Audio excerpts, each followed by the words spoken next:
आपका दैनिक तापमान, वहाँ का वायुदाब, वहाँ की एयर प्रेशर, वहाँ की नमी, आर्द्रता, इसका प्रतिदिन का छोटे पैमाने पे अध्ययन किया जाता है।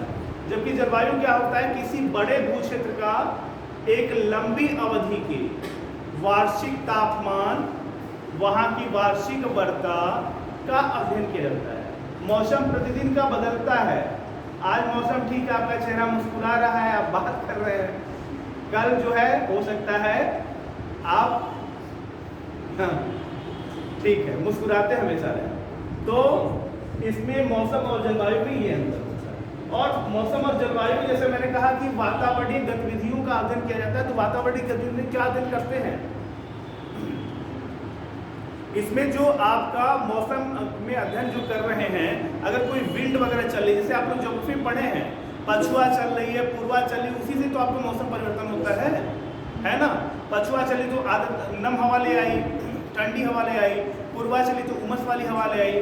तो अपर एयर सर्कुलेशन जो चल रहे हैं, जो कि आपने ज्योग्राफी पढ़ा है, Hadley, Ferrel, polar, trade, westerly, polar, मतलब व्यापारिक, पछुआ, ध्रुव, ये सब तो पढ़े हैं आप लोग। इसका क्या करता है, अध्ययन करता है। ये हवाएं चल के काम क्या करती हैं, ये त्रिकोशिकीय संचरण बनाती है। मतलब ये आपका क्या हो गया, विषुवत रेखा हो गया 0 डिग्री, ये क्या हो गया आपका नॉर्थ पोल हो गया। यहाँ पे सूर्य की किरणें सीधी चमकती है क्या, नहीं चमकती हैं। 23.5 नॉर्थ से 23.5 तक साउथ तक चमकती हैं। तो यहाँ जाने में इनमें तिरछापन आ जाता है। तो सूर्य की किरणों को लंबी दूरी तय करनी रहती है, इसलिए ज़्यादा दूरी तय करने में इनके तापमान में क्या रहती है, अधिकता नहीं रहती। साथ में ज़्यादा दूरी तय करने के बाद इन्हें ज़्यादा एरिया भी कवर करना होता है। जैसे आप जैसे चाय बनाते हैं, 1 कप चाय बॉयल करना है, कम समय में हो जाएगा। वही 100 कप चाय बॉयल कर रहे हैं तो टाइम लगेगा। जब छोटे क्षेत्र को ये गर्म करता है तो यहाँ पे सूर्य की किरणें तीखी लगती हैं, और जब ये बड़े क्षेत्र को गर्म करता है तो उसकी एनर्जी खत्म हो जाती है। साथ में इसका क्षैतिज झुकाव बढ़ जाता है। इस कारण से आप देख रहे हैं कि यहाँ पे कम तापमान, यहाँ पे ज़्यादा। तो क्या प्रकृति बर्दाश्त करती है क्या कम तापमान और ज़्यादा तापमान को? कोई गरीब रह जाए, कोई अमीर रह जाए, कोई बहुत ठंडा रहे, कोई बहुत गर्म रहे, तो क्या करेगी प्रकृति, करेगी क्या, विंड चला देगी, पवन चला देगी। तो ये पवन जो है 3 कोशिकाओं के माध्यम से त्रिकोशिकीय संचरण स्टार्ट कर देंगे। ठीक है, अब ये ज्योग्राफी पढ़ लिए, मैं हल्का सा केवल बता के आगे चल रहा हूँ। किसको करेंगे, बार बार डिलीट हो रहा है।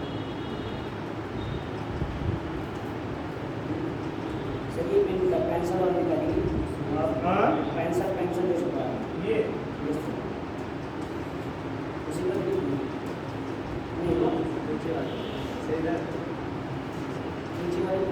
ये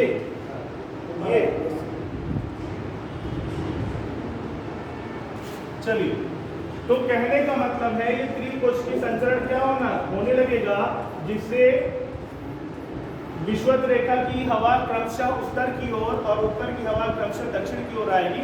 इसी तरह सागर वगैरह में भी जो धाराएं चलती हैं तापमान को बैलेंस करने के लिए चलती हैं, और इसी तरह जो विंड चलती है वो क्या करती है, तापमान को बैलेंस करने के लिए चलती है। क्लियर? तो ये जो विश्व मौसम विज्ञान संगठन है WMO है, उसमें यही उद्देश्य है। उसका लिखिए, 2 लाइन लिख लीजिए इस पे, विश्व मौसम विज्ञान संगठन ब्रैकेट में WMO की स्थापना 23 मार्च 1950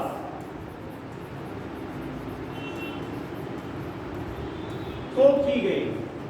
23 मार्च 1950 को की गई। आप उसका मुख्यालय भी बताएंगे। इसका मुख्यालय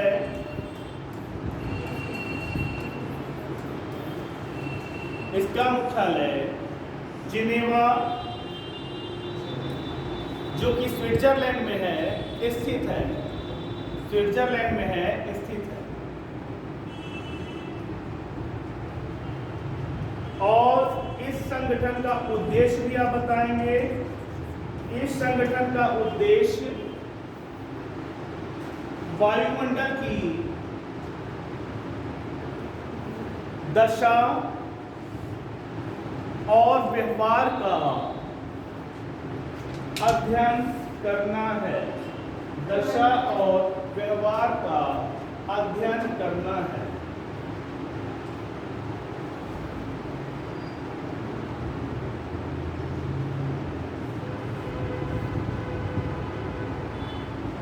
नेक्स्ट है विश्व वन्य जीव कोष, मतलब जो वनों में रहने वाले जीव हैं जिनको खतरा है उनसे संबंधित ये संगठन है।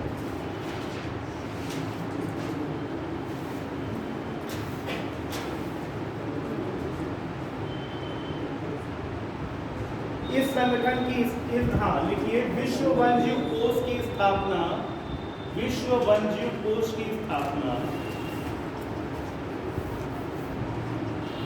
1961 में की गई। 1961 में की गई। इसमें यह संगठन अंतर्राष्ट्रीय रूप में जीव जंतुओं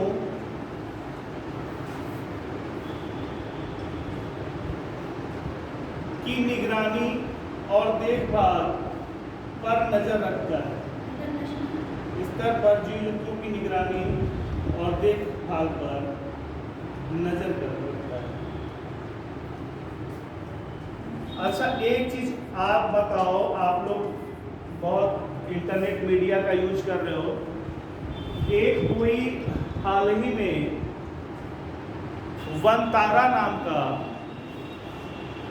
आर्टिफिशियल रूप से कोई काफी बड़े एकड़ में, हमें लग रहा है 500 एकड़ में है क्या, एक इस तरह का खुला है जिसमें जीव जंतुओं और वनस्पतियों को, जीव जंतुओं को संरक्षण दिया जा रहा है।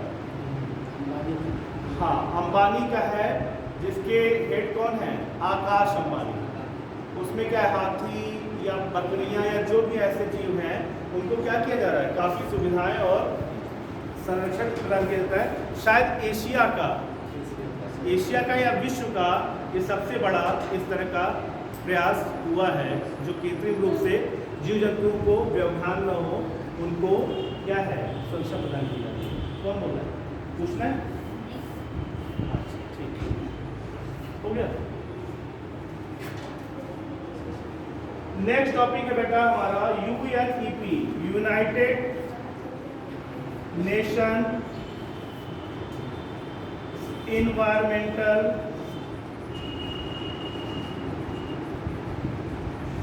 प्रोग्राम।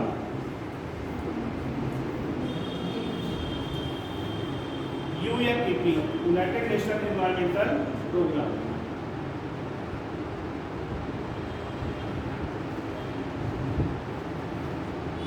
संयुक्त राष्ट्र पर्यावरण कार्यक्रम की प्रोग्राम, संयुक्त राष्ट्र पर्यावरण programme, United Nation environmental programme. संयुक्त राष्ट्र पर्यावरण प्रोग्राम की स्थापना 1972 में, संयुक्त राष्ट्र पर्यावरण प्रोग्राम की स्थापना 1972 में की गई, जिसका मुख्यालय नैरोबी है।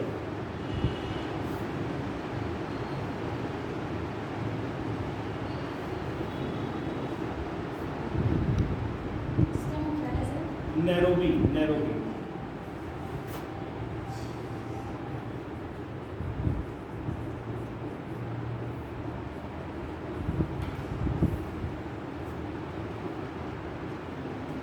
एक्चुअली बेटा ये भी पर्यावरण से संबंधित क्या है, एक कार्यक्रम है और जिसके अंतर्गत पहले पुरस्कार 500 प्रदान किए जाते थे। अभी पुरस्कार का नाम चेंज कर दिया गया है। कोई बताएगा उस पुरस्कार का नाम क्या है?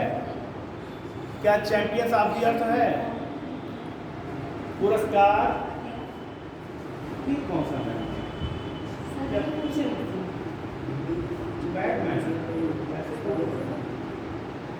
पुरस्कार 500 जो है वो क्या है?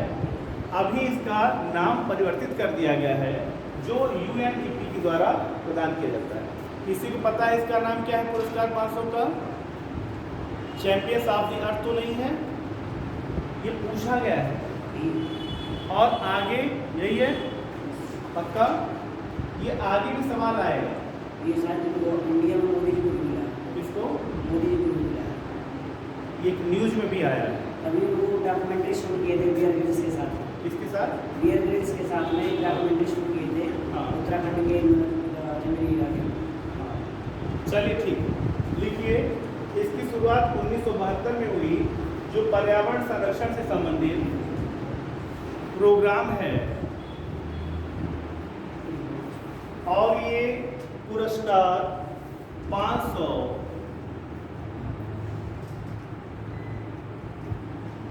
ऐसा कर दीजिएगा, ग्लोबल पुरस्कार 500 प्रदान करता है।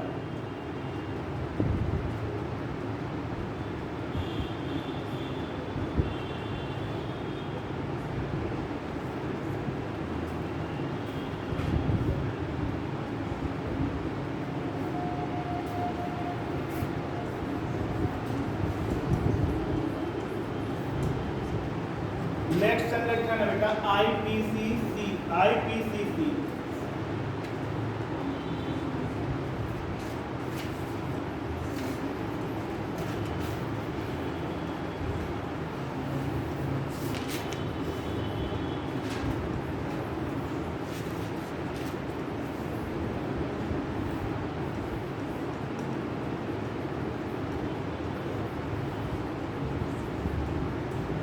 Inter governmental panel of climate change. Inter government panel on climate change का मतलब ये हुआ बेटा कि विभिन्न देशों की सरकारों का एक पैनल, जो क्या है, जलवायु परिवर्तन पे कार्य करे। इसका मतलब ये हुआ। इसकी स्थापना बेटा देख रहे हैं 1988 में होती है, और तमाम देश की सरकारें बैठ के एक पैनल में शामिल होके क्या करती है, जलवायु परिवर्तन पे निगरानी करती हैं, और जो जलवायु परिवर्तन के लिए उत्तरदायी ग्रीन हाउस गैसेस होती हैं, उनके उत्सर्जन और नियंत्रण, मानवीय गतिविधियों के नियंत्रण पे क्या करती हैं, निगरानी करती हैं। देखिए, इसकी स्थापना वर्ष 1988 में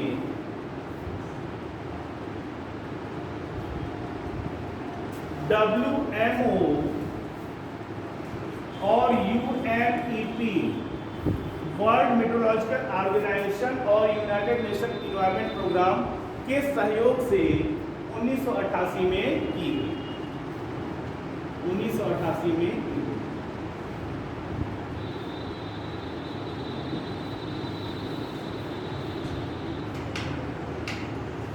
और बेटा IPCC की बात ये खास है कि ये जो भी रिपोर्ट जारी करता है, मेन बात यही है, ये जो भी रिपोर्ट जारी करता है वो UNFCCC को इंगित करती है।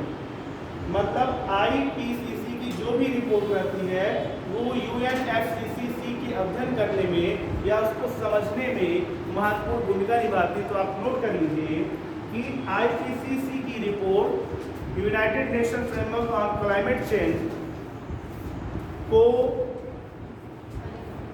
हाँ, IPCC की रिपोर्ट UNFCCC को समझने में प्रमुख भूमिका निभाती है।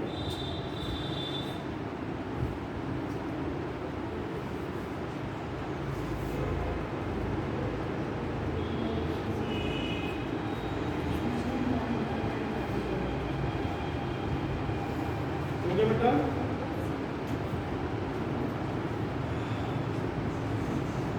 बेटा कुछ ऐसे भी संगठन हैं, जैसे मैं आपको बताऊं कि आप देखें प्रवासी पक्षियों को देखे हैं, जैसे साइबेरियन बर्ड हो गई, वो क्या करती हैं, जब वहाँ पे ध्रुवों पे बहुत ज़्यादा ठंड पड़ता है, साइबेरिया बहुत ज़्यादा ठंड पड़ता है, दक्षिण की ओर पलायन करती हैं, चारे के लिए और प्रजनन के लिए। जब वो यहाँ पे आती हैं तो यहाँ गुलाबी ठंड रहती है उनके हिसाब से, और 1-2 महीने प्रवास करने के बाद वो क्या करती हैं, चली जाती हैं। अगर उस दौरान उनकी संख्या उनके देश में कम पाई जाती है कि गई कितनी पक्षियाँ थी, आई इतनी ही हैं, तो संबंधित देश में जहाँ वो जाती है वहाँ की गवर्नमेंट को भी जिम्मेदारी दी जाती है कि मेरे यहाँ के जो प्रवासी पक्षी आपके यहाँ जा रहे हैं प्रवास करने, उनकी सुरक्षा की भी आप जिम्मेदारी लीजिए। तो ऐसे देश मिल के एक संगठन बनाते हैं जहाँ के पक्षी क्या करते हैं, प्रवास करते हैं।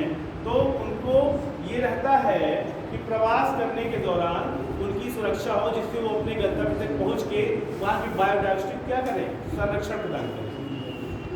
ठीक है, पूछ के जाइएगा, बता दीजिएगा, ऑफिस में चले जाइएगा, ऐसे नहीं, वहाँ से पूछ के जाइए, देरी बता के जाइए, ऐसे नहीं। सभी को ए बेटा, सभी लोग बता के जाइए। ठीक, तो इस प्रकार से आप देख रहे हैं कि इस तरह के संगठन है। ठीक, साथ में अभी आजकल के डेट में इतना हमारा संगठन से पर्याप्त है। ठीक है, कुछ टॉपिक आइए, कुछ प्रमुख व्यक्तित्व हैं जो क्या है पर्यावरण से संबंधित है, उनको भी हम थोड़ा सा सीख लें। जिसमें पहला है माधव गाडगिल। माधव गाडगिल, अभी इनकी मृत्यु हो गई है, और ये चर्चा में आ गया। इसमें ऐसा कर लीजिए, प्रमुख व्यक्तित्व, पर्यावरण से संबंधित प्रमुख व्यक्तित्व।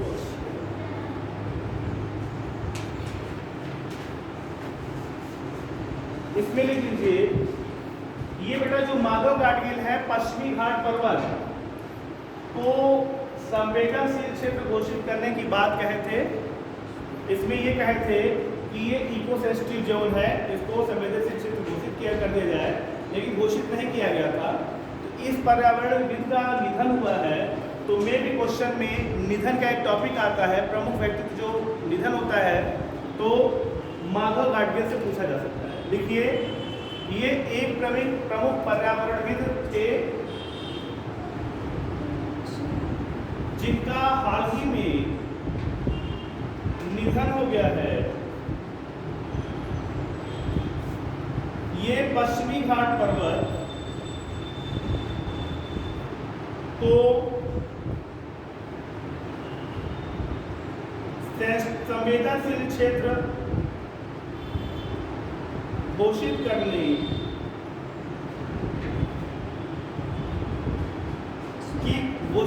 की प्रशंसा, संवेदनशील क्षेत्र को घोषित करने की प्रशंसा, संवेदनशील क्षेत्र को घोषित करने की संस्कृति की है, प्रशंसा है, संस्कृति की है।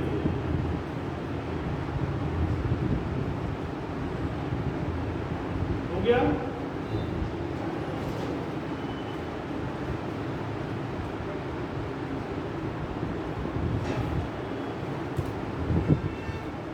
आगे चले। चिपको आंदोलन सुना है आपने?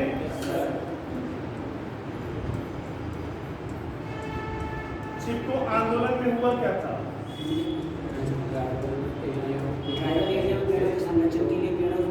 पेड़ों को लोग पकड़ के लिपट गए थे, फिर इसलिए क्या किया गया, पेड़ों को काटने से रोक दिया गया। इसका जो नेतृत्व करता था, उनका नाम क्या था पता है? उनका नाम सुंदरलाल बहुगुणा। लिखिए, चिपको आंदोलन का नेतृत्व सुंदरलाल बहुगुणा द्वारा किया गया था।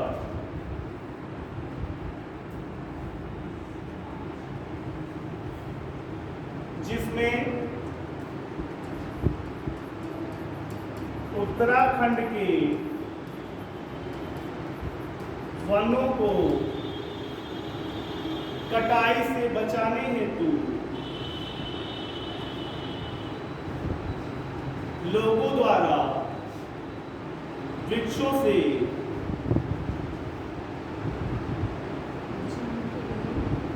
बचाने के लिए लोगों द्वारा वृक्षों से लिपट कर अहिंसक प्रयोग किया गया, अहिंसक प्रयोग किया गया।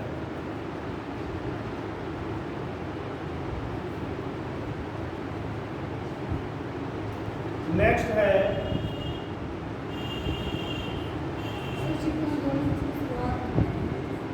साइलेंट वैली कार्यक्रम। साइलेंट वैली कार्यक्रम, साइलेंट वैली कार्यक्रम के अंतर्गत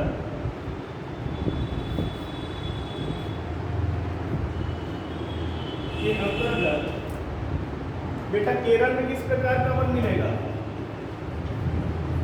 एक तरह से केरल में जो है वहां पे सदाबहार वन पाया जाएगा, ठीक है। तो केरल का जो सदाबहार वन था कुंती पूजा नदी थी, कुंती पूजा नदी। तो उन वनों को काटने से रोकने के लिए कार्यक्रम चलाया गया। लिखिए साइलेंट वैली कार्यक्रम केरल के कुंती पूजा नदी पर बनाई गई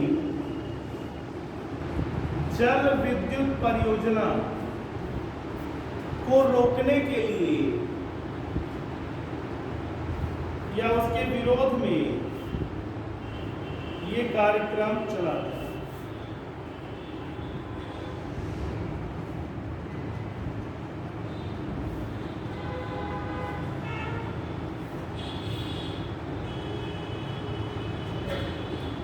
और चिपको आंदोलन बेटा 1970 के दशक में हुआ।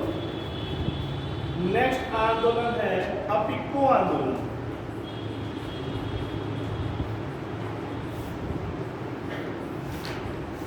अपिक्को आंदोलन, यह आंदोलन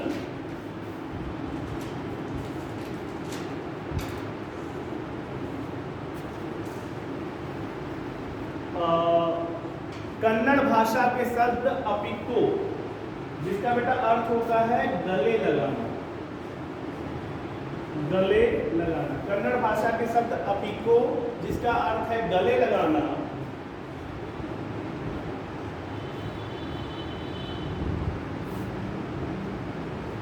जिसे वर्ष 1983 में कर्नाटक में प्रारंभ किया गया।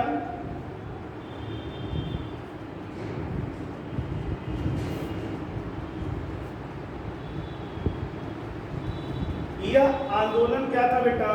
चिपको आंदोलन से ही प्रेरित था। अपिक्को आंदोलन जो कन्नड़ भाषा में गले लगाना है, यह आंदोलन चिपको आंदोलन से ही प्रेरित था,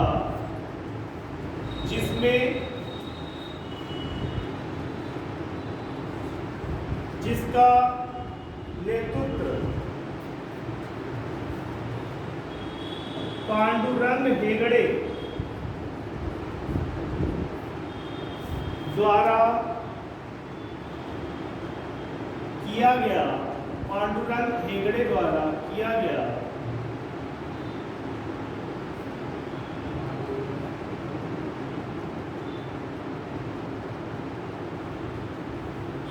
इसमें क्या हुआ था बेटा? पश्चिमी घाट जो होता था, पश्चिमी घाट जो वन होता था वो वहाँ पे मसाले वगैरह भी होते थे, तो अंग्रेजों द्वारा इसका बहुत शोषण किया गया।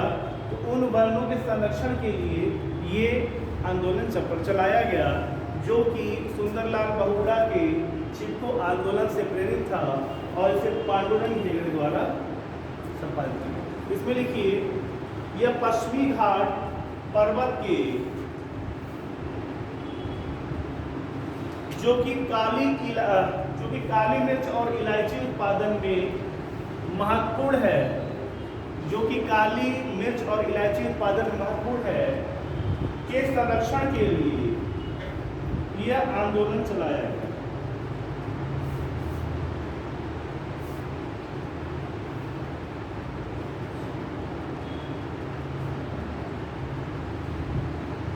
आप लोग बेटा नर्मदा बचाओ आंदोलन सुने हैं? नर्मदा बचाओ कौन थी इसका नेतृत्व करने वाला कौन था? नर्मदा बचाओ आंदोलन। इसमें क्या था, इस पे एक बांध बन रहा था। बांध बनता तो नर्मदा नदी में क्या होता, पानी कम होता और गुजरात, मध्य प्रदेश और कई राज्यों में उसकी सप्लाई क्या होती, बाधित होती।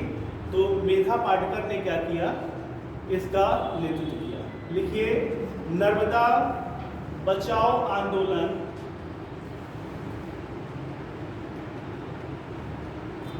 जो कि सरदार सरोवर बहुउद्देशीय परियोजना, सरदार सरोवर बहुउद्देशीय बांध परियोजना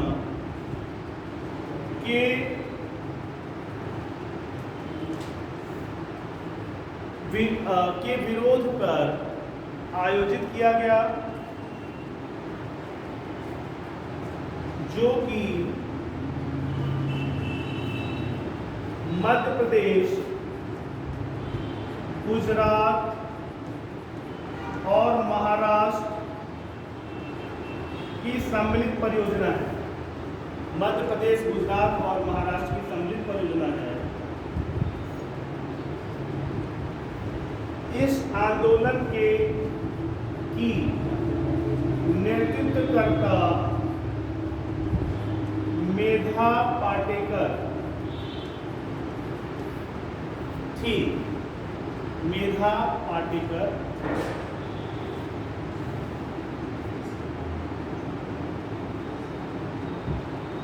और लास्ट लिख लीजिए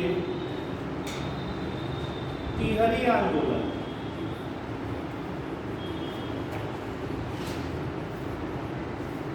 तिहरी बेटा उत्तराखंड में क्या है, एक बांध है जिसपे क्या है आपका भागीरथी नदी पे एक बांध बनाया गया है, जिसमें ये कहा गया कि वो बांध क्या है, संवेदनशील है, सुरक्षित नहीं है। अगर ये बांध टूट जाएगा तो पूरा काफ़ी ज़्यादा नुकसान होगा। इसी को लेके आंदोलन चलाया गया। तो देखिए तिहरी आंदोलन भागीरथी नदी जो कि उत्तराखंड, भागीरथी नदी जो कि उत्तराखंड में बहती है, टिहरी बांध का निर्माण 1990 में, 90 के दशक में शुरू किया गया।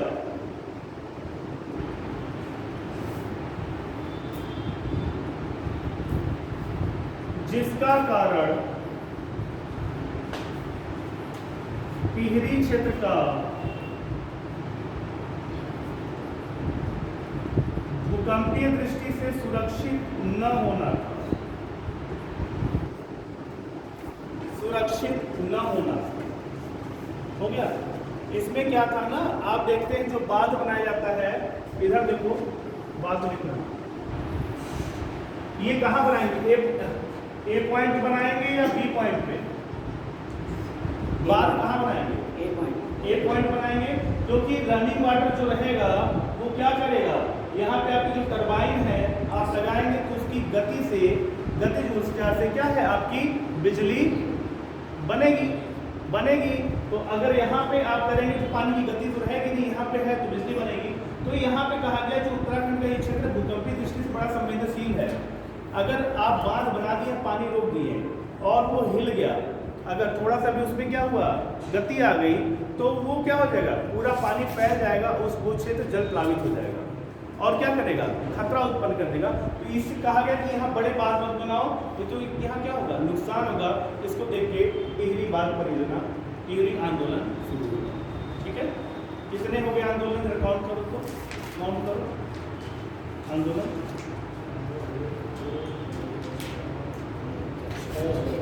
6। चलो कुछ पुरस्कार भी लिख लो।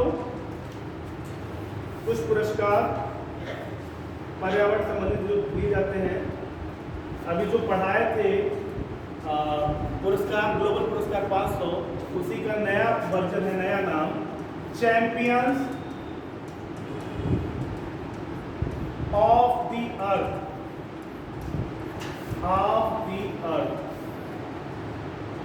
Champions of the earth. यह पुरस्कार UNEP, United Nation environment programme द्वारा वर्ष 2005 से ऐसे व्यक्तियों,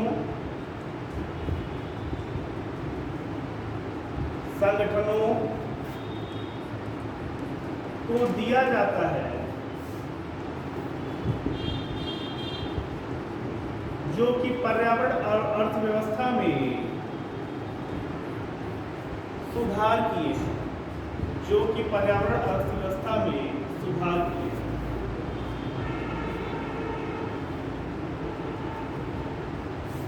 हो गया बेटा?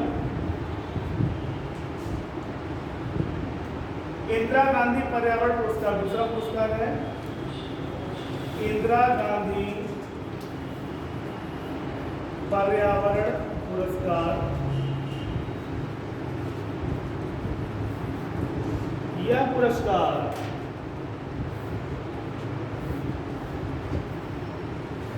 वर्ष 1987 में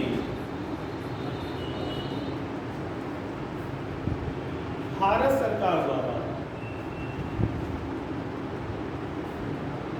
प्रतिवर्ष पर्यावरण संरक्षण के क्षेत्र में योगदान के लिए दिया जाता है, जिसके तहत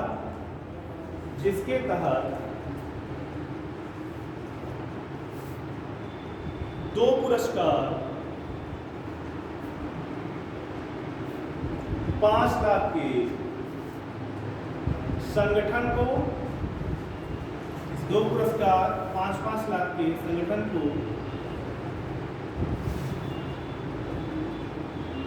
और 3 पुरस्कार 5 लाख, 3 लाख और 2 लाख, 5 लाख, 3 लाख और 2 लाख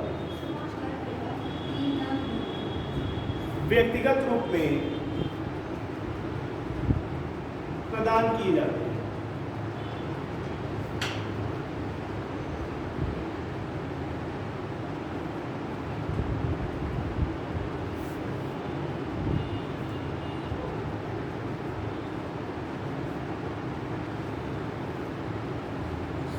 नेक्स्ट बेटा एक और लिख दो, सासाकावा पुरस्कार।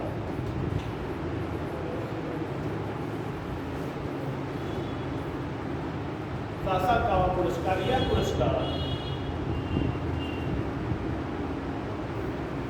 संयुक्त राष्ट्र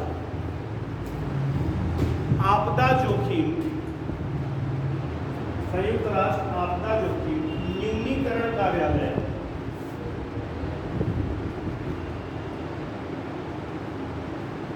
के तहत प्रभावी व्यक्तियों एवं संस्थानों को प्रदान किया जाता है। प्रभावी व्यक्तियों एवं संस्थानों को प्रदान किया। हाँ,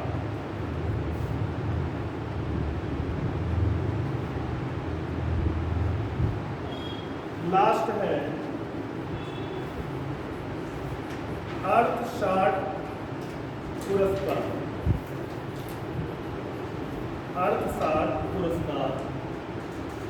यह पुरस्कार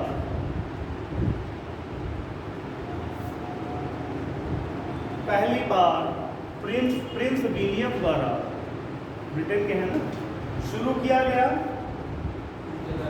प्रिंस विलियम द्वारा शुरू किया गया, जिसके तहत प्रत्येक विजेता को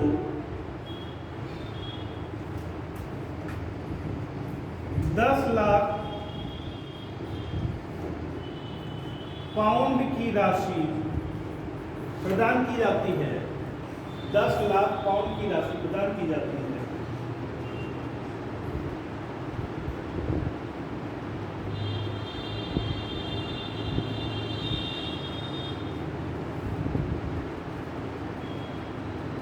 साथ ही जलवायु परिवर्तन के संभावित खतरे को देखते हुए